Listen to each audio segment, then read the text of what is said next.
Assalamualaikum warahmatullahi wabarakatuh. Halo anak-anak, perkenalkan nama Ibu Jenny Yunia. Pembelajaran hari ini sampai dengan nanti akhir pembelajaran, kalian akan terus bersama dengan Ibu. Nah, anak-anak, kali ini kita akan belajar di tema 8, subtema 1, pembelajaran kelima. Nah, tema 8 mengenai Indonesia keragaman di negeriku.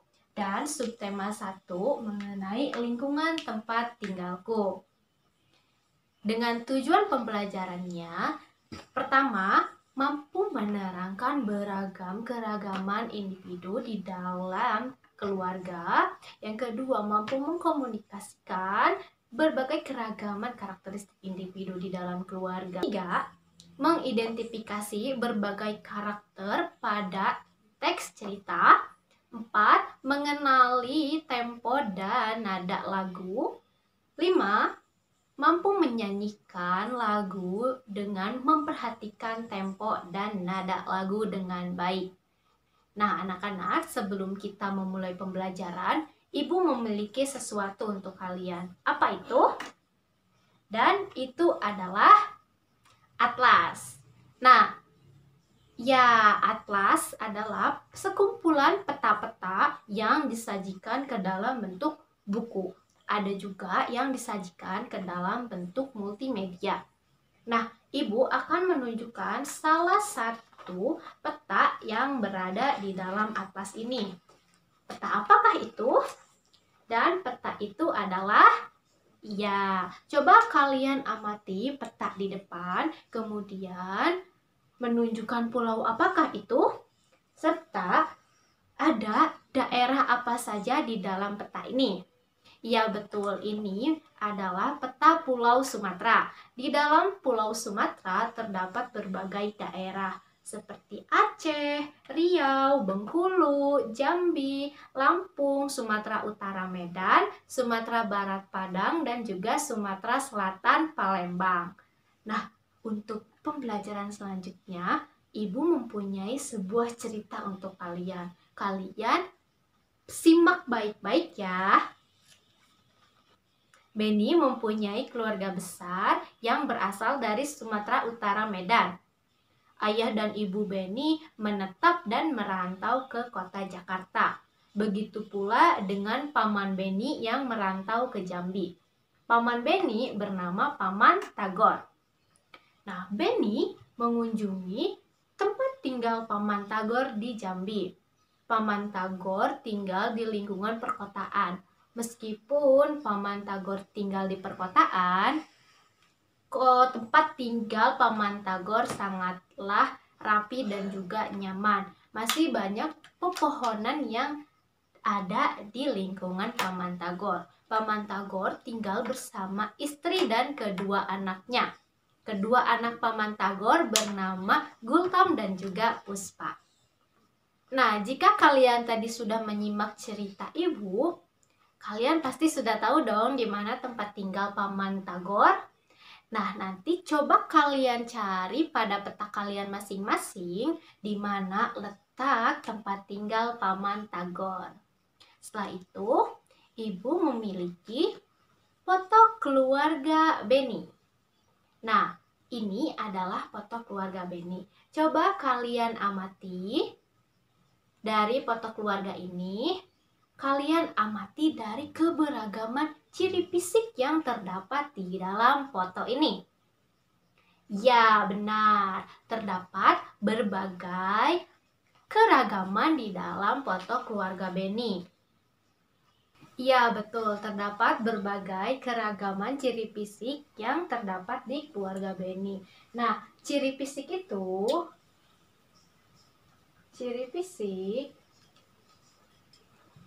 biasanya dapat kita lihat seperti dari keragaman bentuk ras yang ada pada negara Indonesia ini. Misalkan seperti bentuk dan warna rambut. Nah, ada pula dari postur tubuh kemudian warna kulit,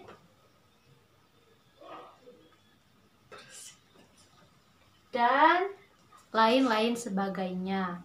Nah, kenapa hal ini bisa terjadi di negara kita? Hal ini terjadi karena negara kita ini terdapat keragaman suku dan budaya serta berbagai ras atau macam etnis lainnya. Nah, dari keragaman hal tersebut, maka kita dapat menemukan banyaknya bentuk dan warna rambut dari keragaman seseorang, kemudian juga dari postur tubuh, ada yang tinggi, ada yang kurang tinggi, ataupun ada yang berbadan besar dan juga berbadan kurus. Nah, anak-anak, karena banyaknya keragaman yang kita lihat pada diri seseorang, maka dari itu kita harus saling menghargai dan tidak boleh menghina satu sama lain. Kenapa? Karena keragaman ini merupakan suatu anugerah yang kita dapat dari Tuhan Yang Maha Esa. Selain keragaman individu dari ciri fisiknya, kita juga bisa melihat keragaman ciri seseorang berdasarkan ciri sifatnya. Nah, apa sajakah ciri sifat yang sudah kalian ketahui? Nah, Ibu memiliki salah satu contohnya, dan itu adalah, nah, yang pertama, apa yang kalian ketahui dari ciri sifat ini? Ya, ini merupakan ciri sifat seorang yang rajin. Kemudian, ada juga ini. Ini apa? Ya, ini adalah salah satu contoh dari sifat orang yang sangat pemalas. Ada juga ini. Ini apa? Ya, untuk gambar ini adalah salah seorang anak yang mengembalikan uang ibu-ibu karena ibunya itu telah menjatuhkan uangnya. Dan si anak ini menolong ibunya karena merasa itu bukan uang punya dia. Berarti itu merupakan contoh sifat jujur. Dan ini adalah ini adalah salah satu contoh sikap yang suka menolong satu sama lain. Tadi kita sudah membahas mengenai ciri fisik dan juga ciri sifat yang dimiliki oleh seseorang ataupun individu.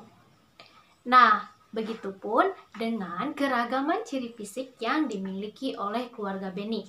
Sekarang, Beni dan keluarganya sedang bermain di perpustakaannya Paman Tagor. Nah, Paman Tagor ini suka sekali mengoleksi buku-buku cerita. Salah satunya yang disukai oleh Paman Tagor adalah buku cerita dari Jambi yang berjudul Asal-Usul Putri Tangguh. Nah, apa kalian pernah mendengar cerita tersebut? Jika belum, boleh kalian baca ya. Ya, kisah tersebut berjudul Asal-Usul Putri Tangguh, mengenai salah seorang putri yang bernama Tangguh memiliki sawah yang setiap kali panen, padinya itu akan selalu muncul kembali dan siap untuk dipanen kembali. Namun, suatu ketika Putri Tangguh selesai melaksanakan panen di sawahnya. Dia hendak pulang bersama dengan suami dan anak sulungnya. Ketika di perjalanan pulang, Putri Tangguh terpeleset karena jalanan licin setelah turunnya air hujan. Putri Tangguh, dia tiba-tiba menebarkan padi hasil panennya ke jalanan. Nah, kemudian suami dan anak sulung Putri Tangguh menasihati Putri Tangguh agar tidak membuang padinya. Putri Tangguh tidak mendengarkan, malah dia tak acuh dan masih tetap saja bersikeras untuk menaburkan banyak padi di jalanan agar dia tidak terpeleset lagi. Dan dia juga mengatakan bahwa ia memiliki banyak padi di lumbung padinya. Nah, pada suatu malamnya, anak bungsu Putri Tangguh merasa lapar. Ia merengek kepada Putri Tangguh. Kemudian Putri Tangguh hendak menyajikan nasi untuk anak bungsunya ini. Namun ketika ia pergi ke dapur, tiba-tiba nasi di dalam pancinya sudah hilang. Kemudian ia ingin menanak nasi. Di dalam menanak nasinya, ternyata Putri Tangguk tidak menemukan berasnya. Berasnya juga hilang. Nah, Putri Tangguk menenangkan anaknya dan Putri Tangguk ingin menumbuk padi keesokan harinya di lumbung padi milik Putri Tangguk. Nah, pada keesokan harinya, suami Putri Tangguk berteriak kepada Putri Tangguk bahwa padi di lumbung padinya itu sudah tidak ada. Putri Tangguk terkejut dan ketika melihat benar sekali banyak padi di lumbungnya yang sudah habis. Putri Tangguk heran, semalam nasi di dalam panci hilang. Beras untuk menanak nasi hilang. Sekarang padi di dalam lumbung padinya juga hilang. Lah, kemudian dia ingin mengecek sawah keesokan harinya bersama dengan suaminya. Ketika esok hari, Putri Tangguk dan juga suaminya mengecek sawahnya. Ketika dia mengecek sawahnya, Putri Tangguk terkejut dan menangis histeris. Kenapa? Karena sawah Putri Tangguk tiba-tiba berubah menjadi semak belukar.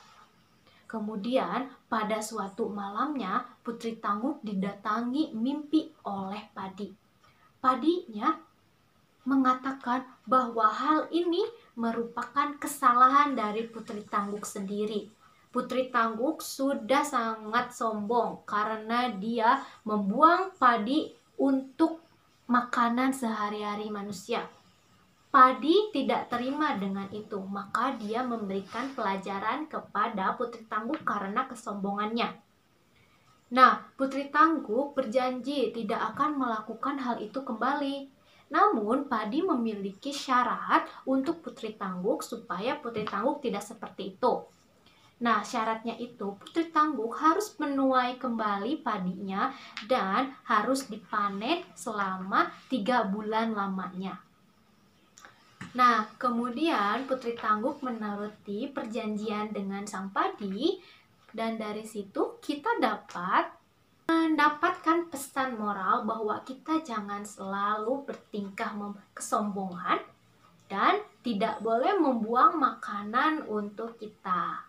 Nah, itu adalah cerita dari Putri Tangguk. Nah, tokoh di dalam Putri Tangguk itu ada siapa saja? Ya, betul. Ada Putri Tangguknya dan ada suami Putri Tangguk, ada anak sulung Putri Tangguk dan anak bungsunya. Kemudian, di dalam cerita tersebut tentu terdapat tokoh baik dan juga tokoh yang bersifat jahat. Nah, kalian tahu tidak disebut apakah tokoh jahat tersebut? Dan disebut apa tokoh baik di dalam suatu cerita? Iya, betul. Di dalam suatu cerita terdapat penokohan karakter. Penokohan karakter itu yang pertama adalah kita tahu protagonis. Dan ada juga karakter antagonis. Pasti kalian tahu ya, ada tokoh yang berperan sebagai protagonis dan juga tokoh yang berperan sebagai antagonis. Protagonis kita ketahui biasanya disebut dengan tokoh yang baik. Sedangkan antagonis kita ketahui dia memiliki peran yang jahat. Nah, di dalam cerita asal-usul Putri Tangguk, mana yang bersifat protagonis? Iya, betul. Yang bersifat protagonis itu adalah suami Putri Tangguk dan juga anak sulung dan anak bungsu Putri Tangguk. Kemudian, siapa lagi? Iya, betul. Dan sang padi. Dan yang bersifat antagonis. Iya, betul sekali. Di dalam cerita tersebut yang mendominan sifat antagonisnya itu adalah Putri Tangguk. Apa alasannya Putri Tangguk disebut dengan antagonis? Ya, karena Putri Tangguh telah membuang-buang padi. Padi seharusnya dijadikan sebagai bahan makanan, bukan untuk dibuang-buang. Nah, cerita asal-usul Putri Tangguh ini berasal dari kota Jambi yang tempat tinggal Paman Tagor. Saat membaca di perpustakaan rumah, Gultom dan Puspa bercerita kepada Beni bahwa dulu sejak ia kecil selalu dinyanyikan oleh Paman Tagor sebuah lagu. Lagu tersebut merupakan lagu kesukaan Paman Tagor. Nah, kalian tahu tidak lagunya apa? Ya, betul. Lagu itu berjudul Injit-Injit Semut. Lagu ini merupakan lagu dari daerah kota Jambi atau tempat tinggal Paman Tagor. Kalian pernah tahu lagu Injit-Injit Semut? Jika sudah tahu, ayo kita nyanyikan bersama-sama. Nah, anak-anak, maka dari itu mari kita nyanyikan lagunya bersama-sama.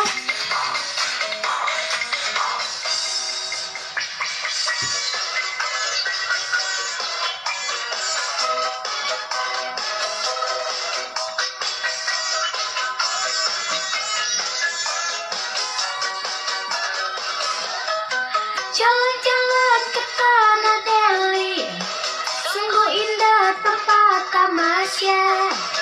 Kawan jangan bersedih, nyanyi-nyanyi bersama-sama. Kalau pergi ke Surabaya, naik perahu dayung sendiri. Kalau hatimu sedih, jaga diri sendiri. Injit-injit semut, siapa sakit berdiri di atas. Injit-injit semut, walau sakit jangan dilepas. Injit-injit semut, siapa sakit naik di atas. Injit-injit semut, walau sakit jangan dilepas. Pulau Seribu, sungguh indah si Pulau Kara. Sungguh renang nasibku, punya teman diambil orang. Ramazinku pada Jakarta, tempat tinggal mengikat janji. Walau teman tak punya, hati senang dapat bernyanyi. Injit-injit semut, siapa sakit naik di atas. Injit-injit semut, walau sakit jangan dilepas. Injit-injit semut, jangan takut naik di atas. Injit-injit semut, walau sakit jangan dilepas. Tadi kita sudah bersama-sama menyanyikan lagu Injit-Injit Semut yang berasal dari mana? Ya, berasal dari kota Jambi tempat tinggal Paman Tagor. Nah, anak-anak, kalian tahu tidak kalau misalkan menyanyi itu membutuhkan suatu teknik loh. Contohnya seperti intonasi dan juga tempo. Nah, intonasi merupakan cara bernyanyi untuk mencapai suatu ketepatan bunyi tiap nadanya. Nah, supaya apa? Supaya nyanyinya itu tidak fales atau tidak sumbang dan enak didengar tentunya ya. Nah, kalian bisa mengikuti cara ibu supaya kalian bisa menentukan dan dari tempo dan intonasi lagu. Nah, contohnya adalah seperti nada-nada berikut. Kalian perhatikan ya. Do, re, mi, fa, sol, la, si, do. Do, si, la, sol, fa, mi, re, do. Nah, itu merupakan suatu nada-nada yang berasal dari tangga nada lagu. Nah, kalian nanti bisa belajar dengan memperhatikan not angka yang berada pada lagu Injit-Injit Semut. Mengerti anak-anak? Nah, selain itu, kecepatan lagu juga diukur dengan alat ukur yang bernama metronom Maisel. Bernama apa? Bernama metronom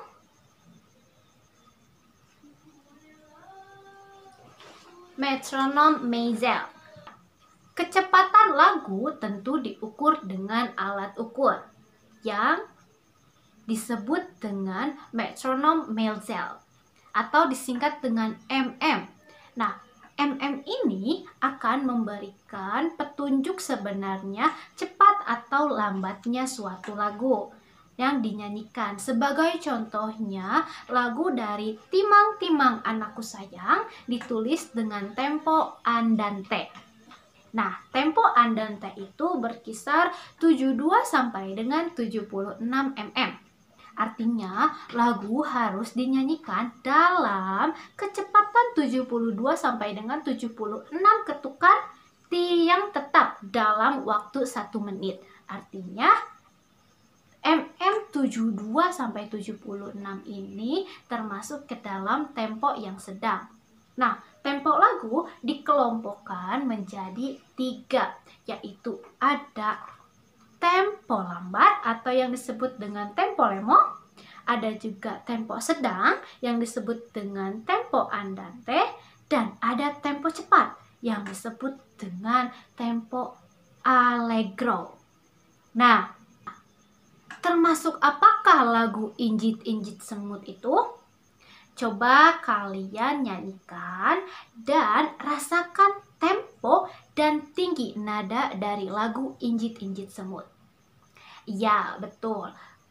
Lagu Injit-Injit Semut ini dinyanyikan dengan nada dasar Do sama dengan C.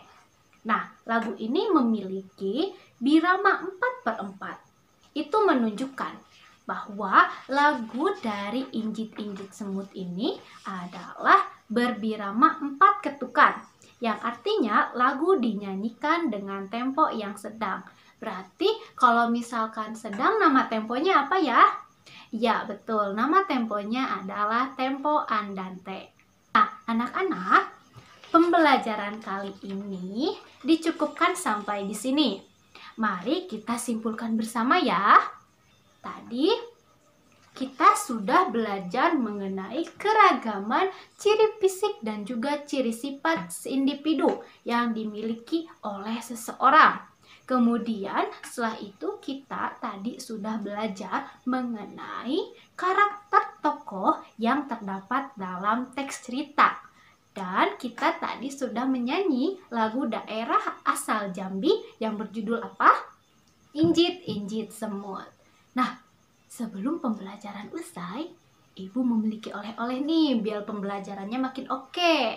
Kalian simak baik-baik ya. Oleh-olehnya kalian dengarkan baik-baik ya. Nah, 1. Di masyarakat terdapat berbagai keragaman individu.